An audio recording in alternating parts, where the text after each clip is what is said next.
ಇನ್ನು ತಹಶೀಲ್ದಾರ್ ವಿರುದ್ಧ ನಾಲಿಗೆ ಹರಿಬಿಟ್ಟಿದ್ದಕ್ಕೆ ಶಾಸಕರು ಕ್ಷಮೆ ಕೇಳಿದ್ದಾರೆ. ತಹಶೀಲ್ದಾರ್ ಬಳಿ ಕ್ಷಮೆ ಕೋರಿದ ಶಾಸಕ ಎಚ್.ಸಿ. ಬಾಲಕೃಷ್ಣ ಮಾಗಡಿ ತಹಶೀಲ್ದಾರ್ ಶರತ್ ಕುಮಾರ್ಗೆ ಕ್ಷಮೆ ಯಾಚಿಸಿದ್ದಾರೆ.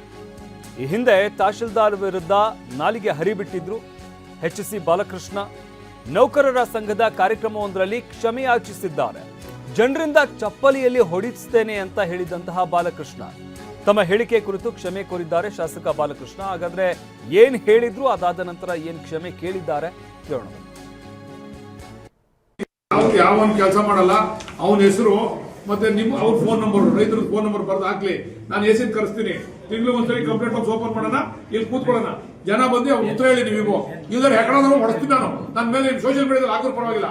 ಹೊಡಿತಾರೆ ಜನ ಹೆಕಡ ತಗೊಂಡು. ಇಲ್ಲ ನಿನ್ ಹೊಡಿತಾರೆ, ನಾನು ಹೊಡಿತಾರೆ. ನಿನ್ ಕೈ ಕೆಲಸ ಮಾಡ್ಸಕ್ಕಾಗಲ್ಲ, ನಾನು ಹೊಡಿತಾರೆ. ಇಲ್ಲ ನಿನ್ ಹೊಡಿತಾರೆ.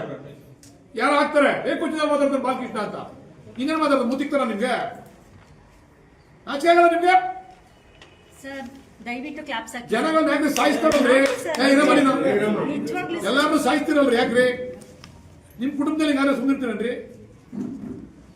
ಆಚೆ ಆಗ್ಬೇಕ್ರಿ. ಹೆಂಗಿರ್ಬೇಕ್ರಿ ಹೆಂಗ್ ಆಫೀಸರ್ ರೇ? MLA-ಗಳಾಗೋಕಂಡ್ರಿ ತಹಶೀಲ್ದಾರ್ಗಳೆಲ್ಲ ಜನಗಳ ಮನ್ನಣೆ ಹೇಳ್ಕೊಂಡು.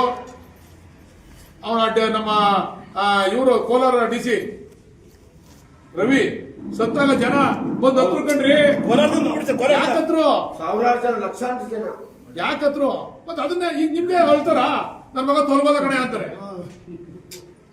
ನೋಡಿ ಯಾಕ್ರಿ ಬೇಕಿದೆಲ್ಲ ರೀ? ಎಲ್ಲಿದೆ ಸರ್ ತಹಶೀಲ್ದಾರ್ ವಿಚಾರ ನೀವು ಚರ್ಚೆ ಮಾಡಿದ್ರಿ.